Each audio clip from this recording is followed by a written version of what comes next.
সময় নাই, আরো 3টা ইউনিয়নে যাইতে হবে আমাদের।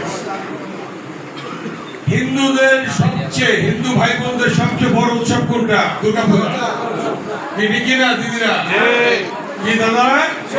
হিন্দু ভাই বোনদের সবচেয়ে বড় উৎসব হচ্ছে দুর্গাপূজা, আর মুসলমানদের সবচেয়ে বড় উৎসব ঈদ।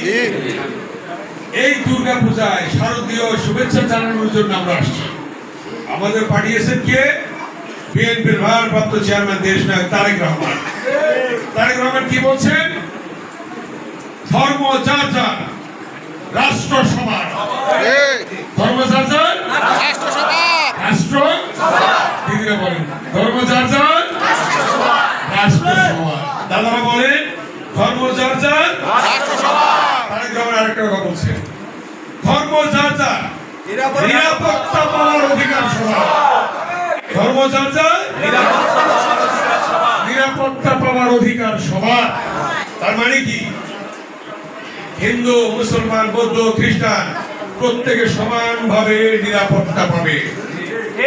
মুসলমান বেশি পাবে না, হিন্দু কম পাবে না, আবার হিন্দু বেশি পাবে না, মুসলমান কম পাবে না, সমান সমান পাবে। এটা কি তারেক রহমান ভালো বলছে না? খালেদা জিয়া সাম্প্রদায়িক সম্প্রীতিতে বিশ্বাস করেন, জিয়াউর রহমান সাম্প্রদায়িক সম্প্রীতিতে বিশ্বাস করতেন।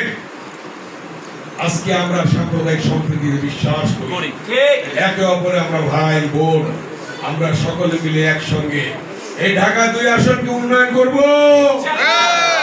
ব্যারিস্টার রমি 18 নির্বাচন করছে, এইবার 2026 সালের ফেব্রুয়ারিতে নির্বাচন।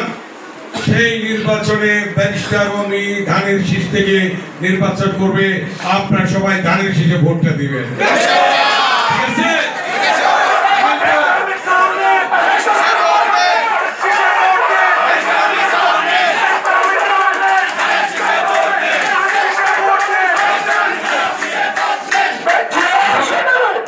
আপনাদের কাছে আমার অনুরোধ, আপনাদের রাস্তাঘাট যা আছে, যে বসিলা ব্রিজ খালেদা জিয়া কাহিনী উদ্বোধন করেছি, মনে আছে? খানারচরে খালেদা জিয়া আসছিল। তারপরে আলিপুর ব্রিজ, তোরাগের উপর দিয়ে 8টা ব্রিজ, তারপরে ওই আলিপুর ব্রিজ, ওদের জিন্দিরা বাবুবাজার ব্রিজ, সব আমরা করছি। ঢাকা মহানগরে যাবেন, চলে যাবেন এদিকে কোনা দিয়া, ঠিক না? ঢাকা মহানগরে যাবেন কোনাতে দিয়া, তারাপুর দিয়া, আপনার সেই রুলপুর দিয়া চলে যাবেন মহারোড উত্তরবঙ্গে, দক্ষিণবঙ্গে। উত্তরবঙ্গে যাবেন হেমায়তপুরে চলে যাবেন আলিপুর দিয়ে, ঠিক কিনা? তোরাগের উপর দিয়ে চলে যাবেন। অতএব আমরা তা করি জনগণের সেবা। আমরা কি সেবক? আমরা কি সেবক? বিএনপির প্রতি নিন্দা করবে কি সেবক?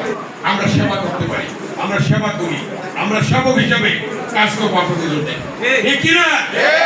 অতএব বক্তৃতা দেব না, আপনাদেরকে অনুরোধ করবো, কেরানীগঞ্জে অনেক উন্নয়ন আমরা করেছি। এইবার